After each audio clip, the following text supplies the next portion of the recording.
Hello, my friends. How are you? My name is Natasha. I am the creator and the founder of the Glow Up Method, and I'm so excited to be here with you today. For those of you who know, one of my big philosophies is changing the way we do current things. And so I refer to this, I'm a right-handed person. That is my dominant hand, but I'm over here trying to use my left hand to do the clicker. It isn't always pretty. It takes longer. I have to think about it, but I want you to know I was doing my left-handed clicker today too, because this is a new habit I'm trying to create. And you're like, so what? Who cares? Like, it's a clicker. You click it with your right hand, you click it with your left hand. What does it really matter? But what matters is it tells your mind, it tells your brain, change is okay. That like we can live our life by design and not by default. My default setting is to pick up the right hand and make everything more accessible and easy to do it that way. But then that just keeps me closed-minded. That keeps me fixed in one particular way of doing it.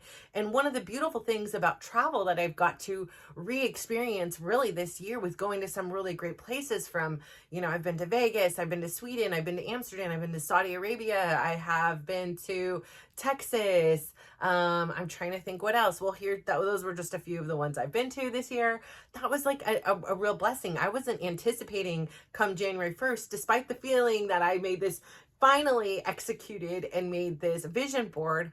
I really didn't think that anything was going to come of it. And suddenly all these things did come out of it. I didn't go to every place on there, but I still have a cruise to go to in like 50 something days. And I get to go to Mexico. So I'm having all these experiences and I'm designing my life for me, which is a huge accomplishment. If you knew me just even 2, 3, 4 years ago, that was not the life I was living. My life was centered around my kids, and it was centered around family and friends. And mostly it was kind of that way. It was like my core was my kids, and then like my extended family, and then, like my friends. And so a lot of times my friends probably kind of fell on the wayside, because there was just like, I was running out of time. There was so many other obligations that were pulling me that I really probably wasn't the best friend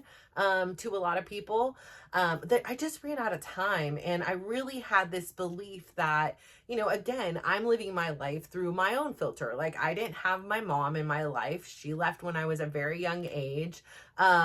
And so, I had all these fantasies and illusions in my mind of what life would have been like had I had a full-time mom living with me. And I only had this vision that was created from the, TV programming I was watching, or maybe going to a friend's house, or, watching and observing the moms drop off their daughters at school and walking them to class, and them pulling out their cute lunch boxes and the notes from mom, and, the hearts and the confetti in there, like everything extra that I didn't experience. I had like extreme FOMO of fear of missing out because I didn't have this mom. And to me, this was just this, pivotal person in your life to love you and to protect you and to care for you. And not having that person in my life pretty much whatsoever. I mean, she had left and moved down to kind of like Southern California-ish area. And maybe it's called more central. I don't know what it's called, but anyways, she just wasn't here. She wasn't present. And it wasn't even that like she was here present. She couldn't be here present, but she was here like in any way she could. She just literally was gone. It was like one day she was there and the next she wasn't. And again, no hate or anger or animosity towards her now. Although I do believe probably at times in my life there was some, but I really do have a compassion and an understanding that her life was far from ordinary it's herself. And so I really do believe that in her mind, she was believing at that time she was doing what was best for my brother and I. And, I never walked her shoes. I've never lived her life. And so how dare I judge her for her choices? All I know as a mom is, I think I have glitter on my face here using his thing. Well, enjoy the sparkle. But all I know is this: as a mom, there has never, ever, ever, ever, ever been one morning I've woken up or 1 minute of my life where I thought to myself, yes, how can I today, intentionally mess my kids up? What can I do to really mess them up? Now, have I done things that have hurt my kids? Of course. I'm a mom, right? I'm a human. I'm not going to pretend I haven't. I'm not going to say, no, I was this perfect mom. Although I was really trying to be a perfect mom in my mind and, be this person and put all this extra pressure, which, oh yeah, by the way, it was probably part of the reason why some days I showed up and I was like, yep, today's one of those days where my behavior is putting my kids into therapy. That's all I can say is sorry for that. The intention wasn't there. The intention was to protect, to love, to cherish, to support, to adore, to teach, to inspire, to motivate, to, educate, to all those things. Did I always get it right? No, I did not always get it right. Some days I got it really wrong in hindsight. However, I was doing my absolute best on those even worse days that I could with the tools that I had. And that's not an excuse or a defense of, behavior that I regret maybe, or, have had to make amends about, or I'm like, oh gosh, I said that, or, oh, I did that. It kind of is that's not who I am. That wasn't the mom that I was envisioning in my head. But sometimes life just got so overwhelming. And then the way I had learned to respond to that was to yell or to scream or to freak out. And, it was hard. It was really, really hard to have 4 kids, 8 years apart. And, it was even harder to not have this reference of what it was like to be a mom.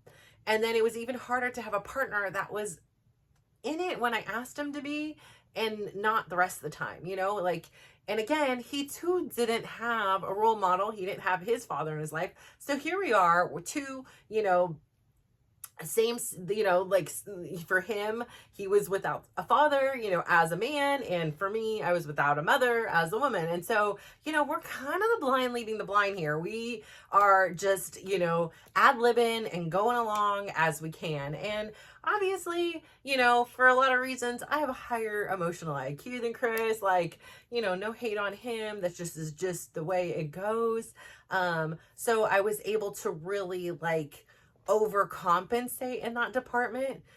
But again, I say this all the time. It was really, really hard. It was really challenging to, be able to allow even my kids to do extracurricular activities and know that all the pickups, all the drop-offs, all the registrations and the getting the sports gear and the getting to the practices and getting home and cooking the meal, all that was on me, on top of creating a business and helping it grow and worrying about money and making every decision for the family was all on me. And so it was just an immense amount of pressure. And I had all this brokenness inside of me that I really didn't realize was there because this was my default setting. And so what I have realized in this journey of mine that I'm embarking on, and that I am so open and vulnerable and willing to share with you, because I believe that this journey is possible for you too. And it's not always easy. It is hard. Things are going to be really rocky, and you're going to be like, wait a second, I didn't see, this type of, change having this kind of effect. I didn't realize how me evolving and doing something better for myself was going to affect the people in my lives. And I didn't realize that some relationships would, either flourish or others would just disappear. There's so many things that you don't realize that comes out of a journey like this for you. So buckle up. I hope you're ready. And that's not like a threat, because it's so worth it. Like, you realize the type of people that you were attracting. Like, we are magnets, right? Like, we are attracting the energy that we are giving off and what we're feeling. And so it is no surprise to me now that every relationship I was in, almost every one that I was like genuinely in, not the ones that I'm like, hey, superficial and fake. Like, my real relationships, they were all with very broken people. I can sit back now, like in analysis mode, and be like, oh my gosh, like I just didn't see like my role that I automatically stepped in these people's lives, because again, I became a mom very early, personally, but also like just fundamentally, like as, toddler, less than toddler, I was a mom to my younger sibling. I was a mom to my parents. And that, brought on like a rapid maturity, like a loss of childhood. And so I became very comfortable taking care of people and fixing their problems and feeling like a hero when things went the right way. And, so I did get something out of it. In some ways, like I felt happiness because they were happy or something worked out for them. And what I'm learning now is that these default settings are not set in stone. Like, I can design and redesign my life to my liking.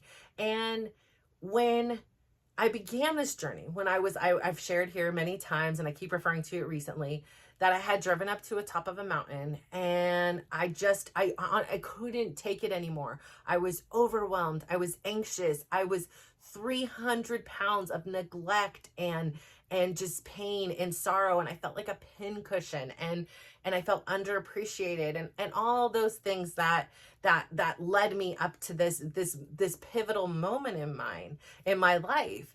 And it really came down to me making a choice. And the choice was, it doesn't have to end here, and it doesn't have to end this way. That I can change the trajectory of my life. It does not have to be this tomorrow on repeat and the next day on repeat. Like, I can change it. And I didn't know how. I didn't know what. Like, I had no idea, sitting there on that mountain with my foot like on the freaking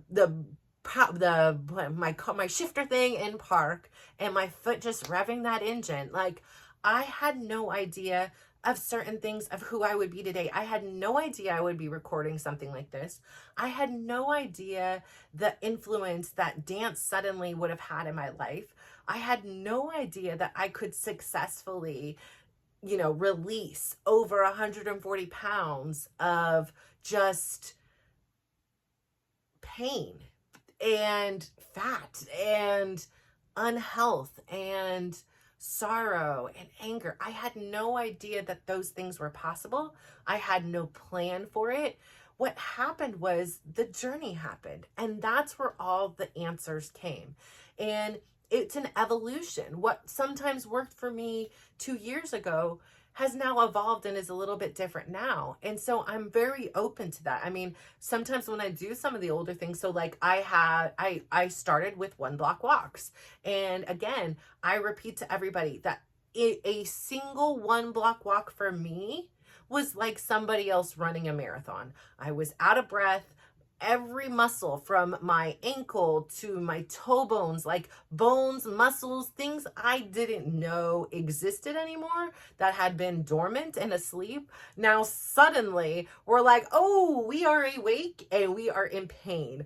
And, you know, of course, it's really hard to go the next day again when you're in pain, or when you're sitting on that toilet and you're like, I literally cannot get up. Like, my legs are dead. As I squatted down onto this toilet, I am like, I'm just gonna sleep here tonight, right? Like, no. But even still, like, I say all this to say, like, speaking of muscle pain, I find it fascinating how long it takes to build muscle, right? Like, it is putting in the reps. I go to the gym or I get my steps nearly every single day of my life. Until this trip to Saudi Arabia, like in every other trip I've ever gone to, I have maintained my step count.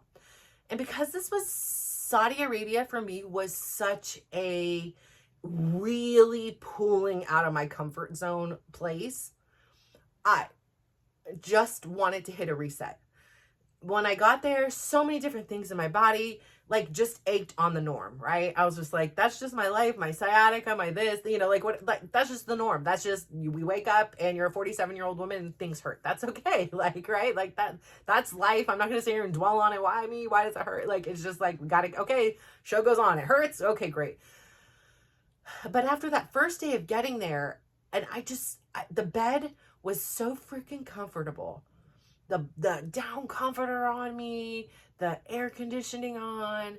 I honestly just felt so melted into the bed that I was like, honestly, I'm not doing it. I mean, I will walk, I will move. I'm not looking at the steps. I'm not counting a walk. Nothing is obligatory for these next few weeks while I'm here.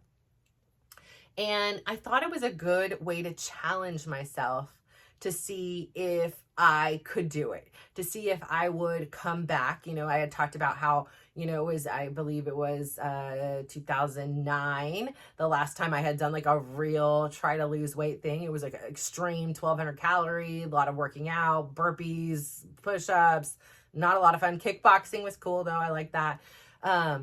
And having to challenge myself to see if I would be able to come back and still do what I do. Since I began this journey, there was only one other time in which I had taken a break, and it was from like Thanksgiving until my son's birthday in February. And it was like maybe like a week or two after that. And it was so early on in there.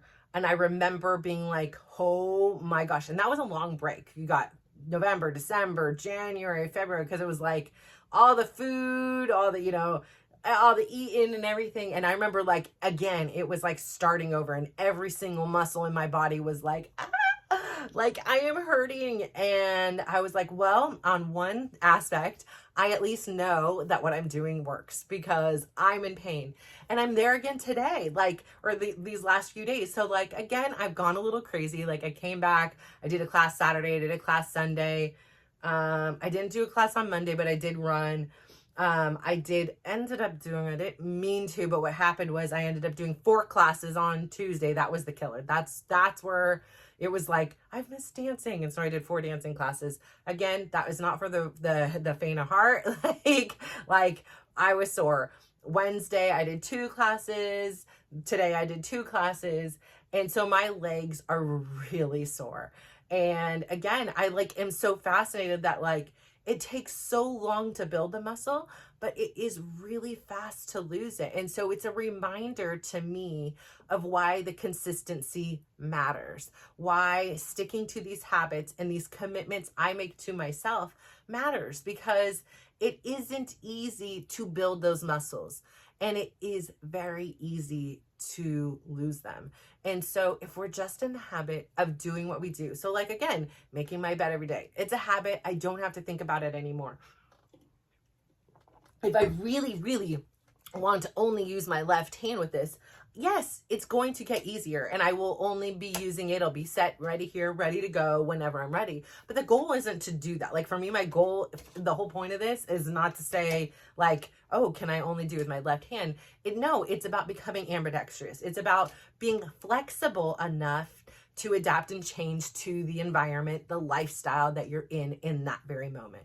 So again, that's why for me personally, intermittent fasting works. And so when I was on vacation, I was like, I'm giving myself permission, because literally I don't even know what time it is at home. I know I'm like 10 hours ahead here. I'm absolutely so confused what day it is, what time it is. Like, then they do time in the 24-hour clock. I'm on a 12-hour clock. Like, it is just too much for my little pea brain over here to understand it all or try to grasp. And I feel like once I grasp it, then I'm like, oh, it's time to go back home. So, the whole point of it was just shocking my system and seeing how I would respond. And again, like, I choose the intermittent fasting lifestyle for myself because it works for me. I choose the hours in which I eat because it works for me and my family. This is what works for my lifestyle. That is the whole point of this. Is the whole point of the Glow Up Method here is to design a life that you are proud of, and understand that we don't have to just do things on our default autopilot settings, which are pre-programmed into us or have been programmed into us when we were so young that we may not even know these things are happening. Again, I do this whole left hand gig thing with my toothbrush in the bathroom. And if I'm in a hurry, I'm like, screw it, I'm using my right. Like, I don't have time for this. I've done it with my left hand for quite some time, but sometimes I still get, toothpaste on the mirror, then I have to clean the mirror, or I hit my gums, or, it's different. It takes more thought. It's harder. But the more and more I flex this muscle, the more and more I do it, the easier it becomes. I don't know if it'll ever be as easy as this, perhaps, but that isn't necessarily the goal. It's just to say to myself that change is okay. Like, and it's okay to laugh at yourself. Like, I laugh when I get the toothpaste on the mirror. I'm like, oh my gosh, like, what am I doing here? Like, you are 47 years old. Why is there toothpaste on the mirror? Because I'm learning, and it's okay to laugh at yourself. Like, it's okay to not be perfect. Oh my gosh, I almost fell. See, like, it is okay to mess up and do things wrong and laugh. Because listen, life isn't that serious. Like, we just need to chill sometimes. Like, we just take it way too serious. Like, when I'm in my dance class, when I first started those classes, like, that perfectionist in me just really wanted to get it right and impress the teacher and be like, I'm a good student. See, look, I'm listening, I'm following along. And again, my motivation was like, hey, he's a person just like me, and he's out here giving it all. So why can't I give it my all? So, like, for so long, like, in the classes, in my mind, it was just my instructor and I. Like, I didn't see anybody else. Listen, I didn't have time to see anybody else. I was just trying to keep up with the moves and not look a fool or fall on my face.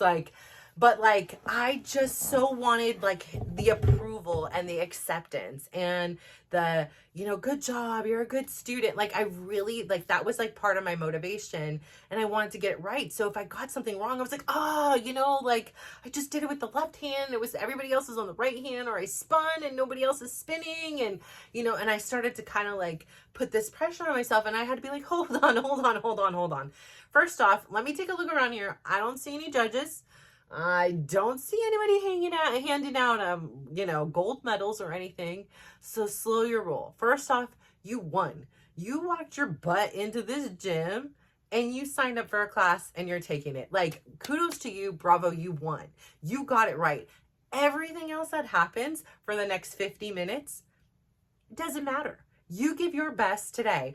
And so really, like, releasing that. And again, for me, it was really important for me to not be looking in the mirror. I didn't want to judge myself. First off, I wasn't very comfortable still seeing myself in its new form and transforming form. When I first began there, I still was over 200 pounds.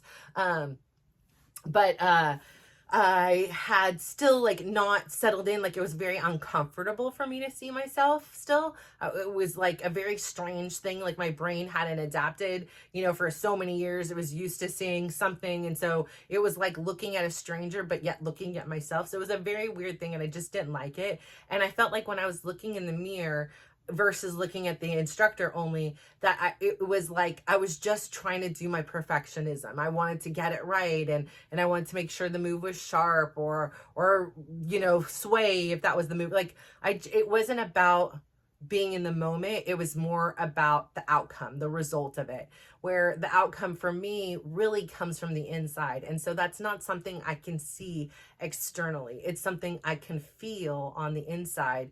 That's the most important. That is why I go to those classes. Like the first class, the bar class, that's a hard workout. Like that's, when we are over here doing crunches and push-ups, like this is a workout. I know it's good for me, so I do it. It's been very beneficial doing all the squats when my kids have been injured and I'm having to lift like young men's heavy legs and do things like that. I'm very grateful for the bar. However, the dance is my reward. It's where I can just be free. It's where I can be young. It's where I can express myself. It's where, I can just have a good time. And so that is something that comes from the inside. And that's what this journey is about. So many of us will spend so much money and so much time perfecting our exterior, right? Like we will spend so much money on clothing, or people will spend money on Botox or plastic surgery, or dyeing their hair, getting extensions, getting eyelash extensions and tattoos and all these things. And we're so conditioned, I think, especially as Americans, and I'm sure this is, worldwide experience, like we are so conditioned to live from the outside in. And I was very, guilty of this. Now, for me, it wasn't about my personal appearance. It was more about my perception of what the outside world thought of me. And so that is how I adjusted and waited kind of on the sidelines to be like, how do I behave? What do I do? What do I think? What do I want? What do I, what is my life going to look like? Where do I go? What, all these things were based on the people around me in my life and those influences, versus listening to what it was I wanted for my life. And I didn't even know that was a possibility. I was so deep in it that like the thought of me being able to choose what I even ate as a meal was just so beyond me. Like I just really did believe, because I just didn't question it, that my life was just the default setting of making sure everybody else was okay. And if everybody else was okay, that meant I was okay. And that was just my purpose in life. And what I've come to learn is that was so inaccurate. And I'm not saying I have any regrets. I don't have any resentment anymore.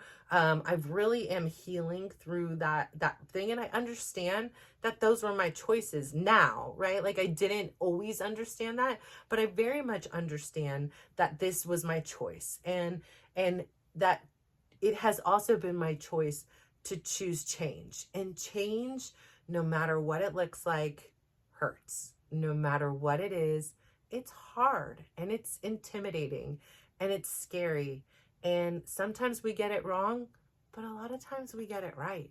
And so I really believe that embracing the change and really checking in with yourself is such a critical and crucial aspect to going on any journey, especially a glow up journey. And this glow up journey begins on the inside. It's not about, an exterior thing and having a yacht and a mansion. Now, I will take those things any day. Anybody want to give them to me? Or if I want to earn them myself, fantabulous. However, it is not the real glow and grow that changes your life in a different way. As I've said, I have been around a lot of death or near death in my life, which has given me this really unique perspective to see the world as fragile as it really is. And, my biggest concern was that it would come a time that I would be laying there on my last breaths, on my, deathbed or whatever it is, and I would have never lived my life for me. I would have never experienced the joys and the trials and the resilience of doing this life in my own way has provided me. and has now, as a result, allowed me this platform to share my story and hope that something I say in here like gives you your Oprah Winfrey aha moment and kicks your butt into gear and says, you know what? Yeah, I'm taking that 1 block walk today. Yeah, I'm going to meditate for 1 minute. And yes, that's where I had to begin. On my daily do list, it was meditate 1 minute. And it took months for it to execute. Now, again, except for my Saudi Arabia trip, because everything went out the window on that trip. It was intentional-ish, but I'm back, and like getting in my meditation again today was just like, dang, that feels good. Like, it is something that before I had all this judgment, I'm not doing it right. Oh no, there's things coming in my head and I'm supposed to be like, once I released that and said, no, I'm just observing. I'm just here having this experience. Let's not judge it. Like, stop forcing it. Sit here, a thought comes in, it comes in, it comes out, it comes in. Some days it's beautiful and quiet, and some days it's rambunctious in there. And it's okay. That's my experience. That's my life. And so is it for you. There are no wrong and right ways to the Glow Up Method. All there is you trying, experimenting, discovering these really amazing things and tools and mechanisms to enhance your life. And once you learn it, you're going to find yourself wanting to teach other people. And yes, at first, you know what? We're going to make that mistake and want to change those people around us because we're like, oh, yeah, now we know.